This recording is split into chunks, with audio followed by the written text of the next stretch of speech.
Good morning, everyone, or afternoon, wherever you are. My name is Robert Babs, and I have been serving on the Meany Center Advisory Board for a number of years. Today, I have the distinct pleasure and honor and privilege of interviewing four gentlemen I've admired for most of my life, the Emerson String Quartet.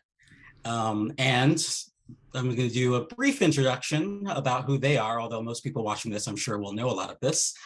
Formed in 1976 in New York City, the Emerson String Quartet has maintained its status as one of the world's premier chamber music ensembles for more than 4 decades. The quartet has made more than 30 acclaimed recordings, won 9 Grammys, 3 Gramophone Awards, which for my fellow millennials is the predecessor to the Grammys, an Avery Fisher Prize, Musical America's Ensemble of the Year, honorary doctorates, the list goes on and on. So without further ado, it's my pleasure to introduce Philip Setzer, Eugene Drucker, Larry Dutton, and Paul Watkins. Gentlemen, welcome. Thank you. Thank you. So the first question, big one, right out of the gate, why have you decided to retire as a quartet? Wait, we're retiring? I'm retiring, Phil. That's what it right? says. I mean, the I website keep says forgetting. farewell performance. That's the reason. I keep forgetting. That's right. We are. That's right. Okay. Yeah. No. It's a difficult question. It was a difficult decision because we still love playing together. We're not tired of the music. We're not tired of playing together. We're certainly not tired of performing for the wonderful audiences that have supported us, like at Meany, over the years. But I think you get to a certain point in your life where it's just the running around and the it's all the other pressures. And I think through the pandemic we felt we were home. It was a difficult time. We weren't playing any concerts, but there was something about really being with our families and then going back to running around the world and dealing with. It's not getting any easier to travel. There are fewer flights. There are more problems. Anybody who's traveling these days will corroborate that.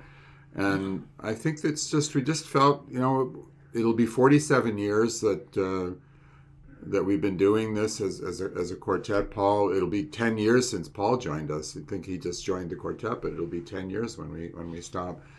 And we want to be able to focus on some other elements in our life. I mean, just to be home more is one thing, but also we want to be able to focus more on teaching and really passing on all the information and experience that we've been fortunate enough to accrue and to have. So it's time. You can't go on forever, and we want to stop when people are surprised that we're stopping and not like, oh, are they still playing? Well, so according to our performance archive, your first concert on the Meany stage was in 1988, and it's also said that was your Seattle debut, which surprised me. Had any of you been to Seattle before, outside of as a group? Oh boy, I don't think I was. No, definitely. You said 1988. Yes. Yeah, I'm surprised it was that late. I'm surprised it's that late, actually. Yeah, because we had been around for like almost 12 years by that time. But hey, it's a big country, it's a big world, so it takes a while to get to all these places. And but it's been what happened. I think is that we started to really come to Seattle a lot. Do you know how many times we? Yes. So since then, you've performed here 27 times. Okay. More than any other chamber ensemble. So you're practically our house band. Yeah. Great. If for not coming sooner, we'll have to talk to our illustrious artistic director emeritus, Matt Crashen, about that. Oh, Matt. Oh, yeah. Matt. Matt is the guy that just kept bringing us back. Yeah, I think he only had one phone number. Just kept calling. Just kept calling us. Do you know if the Emerson Quartet's been coming 27 times since 1988? You could almost say that they were responsible for starting the whole grunge movement in Seattle. I wonder if that was, that maybe there was a particularly grungy performance of Bartok that you guys did. Well, maybe that started it all off. Then. The word grunge has been used, referring to the Emerson Quartet, but maybe not in the way that it's used now. What's so special about Meany to you? I would say that it has remarkable acoustics for a hall that size. Do I recall correctly that it's about 1,100 seats in there? Yeah, about 1,250. 1,250, and it's generously spaced seats. I don't have the feeling that 1,250 people, if you have a full house, are crowded into that space. It is an ample space for 1,250 people. So considering the size of the hall, it has remarkably intimate, warm acoustics. Mm-hmm. Sometimes we get into a hall of that size or occasionally even larger, and we make the best of it, but we feel that it's a hall that's somewhat too big for chamber music. And again, we'll always try to push the sound out there and still to preserve some contrast between soft and loud playing. But with Meany, you have the feeling that you just make a few minor adjustments to the dimensions of the hall. Let's say if the previous 2 nights you were playing in halls that seated 400 or 500 people, and now you're in a hall that's close to 3 times that size, it works. It's a big stage, and we're right there in the center of the stage, but we don't feel as if we're lost in a large cavernous space. And it's a beautiful quality of sound. Yes. That's what makes it special. It makes us sound good. The other thing, if your question was about not only the space and the acoustics, but also the feeling that we get from the people who are there, it's a very special ambience for us. Yeah.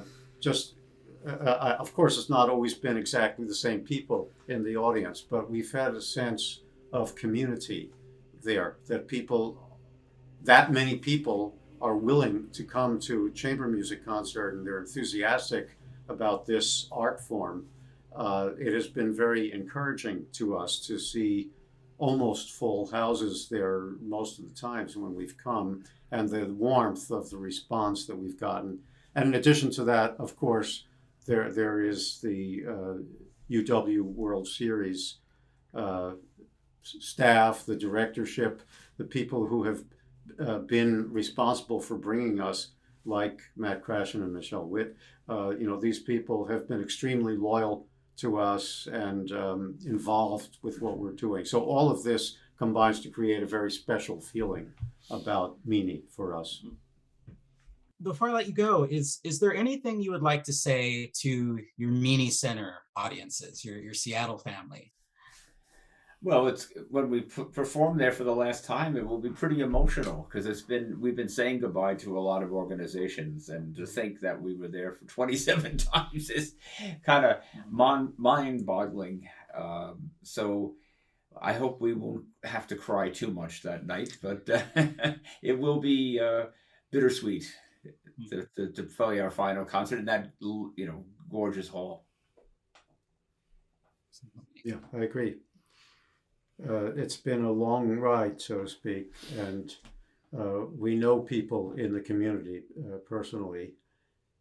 So that personal connection plus that general feeling we've gotten from the audience over the years and from the directorship, the leadership of the organization, all of it combines to create a very special aura around the experience of playing at Meany. And I could probably say accurately that each of us hopes to have an opportunity to play there again in some other situation before our individual careers end.